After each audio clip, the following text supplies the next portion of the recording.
China के हवाले से काफ़ी टाइम पहले भी ये मसला उठा था कि पाकिस्तानी ख़वातीन के साथ शादियां हो रही हैं और चाइना उनको ले जाएगा। 2017 से 2019 तक ये मसला रहा है शिद्दत के साथ। हर कोई पैसे मांग रहा है, पैसे हैं नहीं।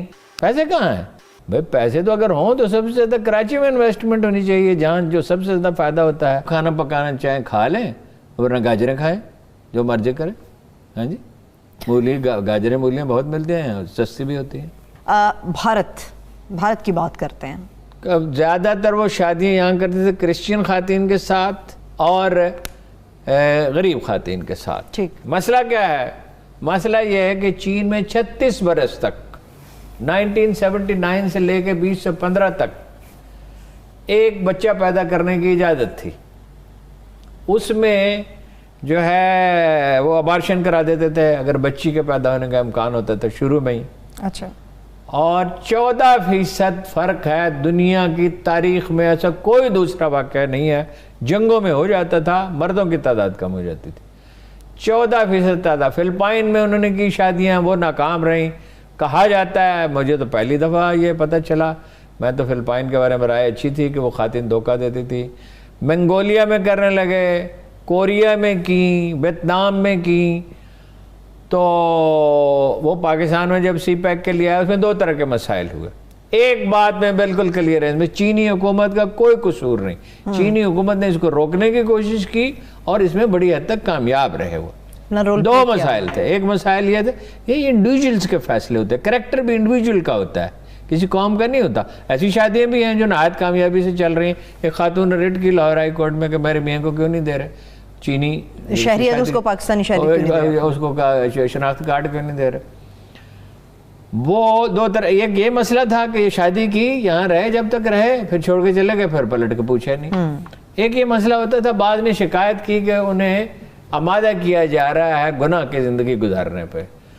उसमें FIA ने सेल कायम किया, वज़ीर आज़म को रिपोर्ट पेश की गई, चीनी हुकूमत से रब्ता किया गया। चीनी हुकूमत ने इसमें मदद की। ये सब मसला हुकूमत का नहीं है।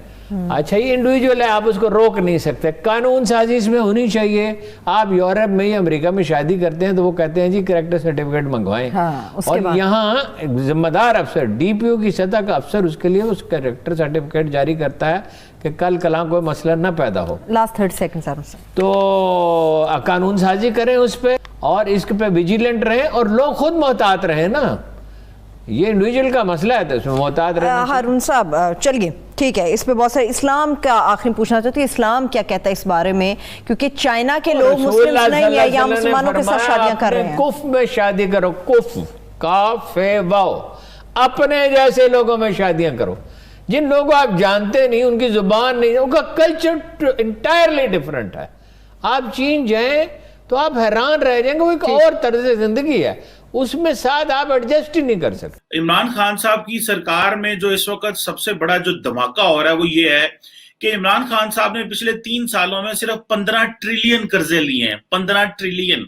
और जो उससे भी बड़ा धमाका ये है कि जो डॉलर है वो तारीख की बुलंद तरीन सतह पे 176 तो अवाम के हुकूमत कह रही है, लेकिन कहा जा रहा है कि इससे भी ज्यादा महंगा डॉलर मार्केट में बिक रहा है। सर ये बताएं कि 15 ट्रिलियन के कर्जे ले लिए, टोटल कर्जा जो है वो तो बहुत ऊपर चला गया है, डॉलर जो है वो खड़ा ही नहीं हो रहा। और कहा यह जा रहा है कि ये जो IMF के साथ जो मुज़ाकरात हमारे फाइनेंस मिनिस्टर कह रहे, एडवाइजर साहब कह रहे थे हो गए हैं, वो ना होने की वजह से डॉलर फिर ऊपर चला गया है। सऊदीज ने 4.2 अरब डॉलर का जो हमें तोहफा दिया, उसके बावजूद डॉलर नहीं रुका। आप क्या समझते हैं, ये क्यों इतनी ज्यादा अनसर्टेनिटी क्यों है पाकिस्तान में? सर गैर यकीनी सूरत हाल है।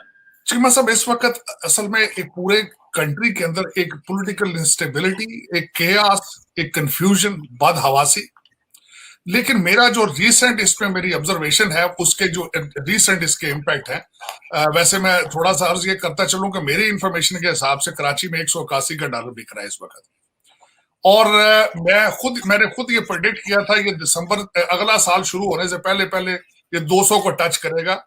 और इसके साथ आप देखेंगे कि पेट्रोल भी 200 को टच करेगा और अब मुझे चीनी भी 200 को टच करती नजर आ रही है और आटा भी खत्म होता जा रहा है।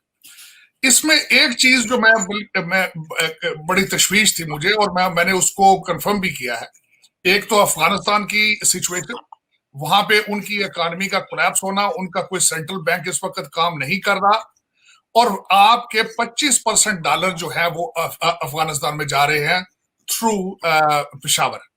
एक तो ये रीजन है। दूसरा सप्लाई और डिमांड है। इस वक्त वो जब कहते हैं शिप में हिलजुल होती है, सबसे पहले चूहे भागते हैं, तो वो इस वक्त वो अपने डॉलर लेके दुबई और लंदन की तरफ भाग रहे हैं। एक तो वो डिमांड बढ़ गई है।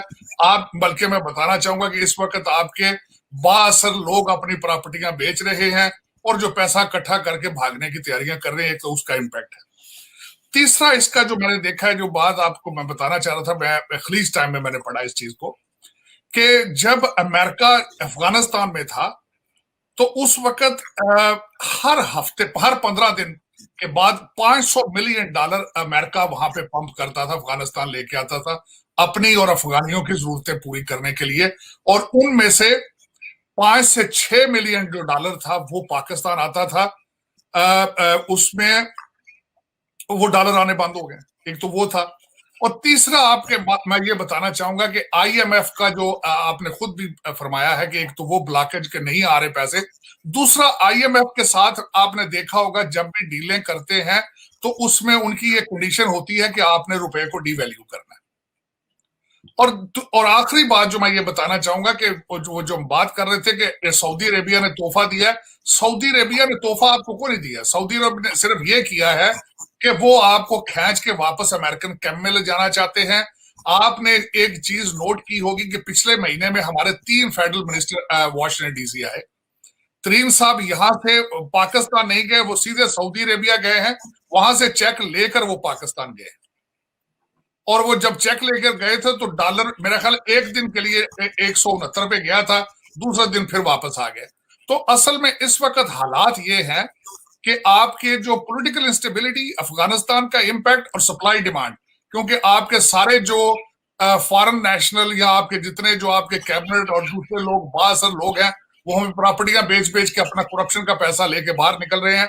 अब मैं थोड़ा सा बताना चाहता हूं कि जो नए कर्जों के बारे में, पिछले 70 साल में आपके कर्जे कितने थे? $25 ट्रिलियन, लेकिन 3.5 साल में अब $40 ट्रिलियन है। मेरी इंफॉर्मेशन के हिसाब से कि वो कहते हैं ना, जिस तरीके से खुल के लोटे डाली गई है उसके निशानात आप देखेंगे आने वाले दिनों में कि वो क्या होता है। आप स्टोरियां ऐसी ऐसी सुनेंगे कि आप हैरान हो जाएंगे कि पिछले जो 2 पार्टियां थी वो, मैं खैर एक दफा मैंने आपको पहले भी शायद अर्ज की थी कि जावेद चौधरी साहब ने आर्टिकल लिखा था कि करप्शन वर्सेस बेवकूफी, लेकिन मैं उसके साथ ऐड एक लफ्ज करना चाहता हूं कि जब बेवकूफ आदमी करप्शन करता है फिर वो खुला के करता है। वो इस तरह की करप्शन करके भागता है। उन्होंने परमानेंट बाहर शिफ्ट होना। उन्होंने ये देखे ना, अभी तो नून लीग वाले, पीपल्स पार्टी वाले ये जाते हैं फिर वापस आ जाते हैं।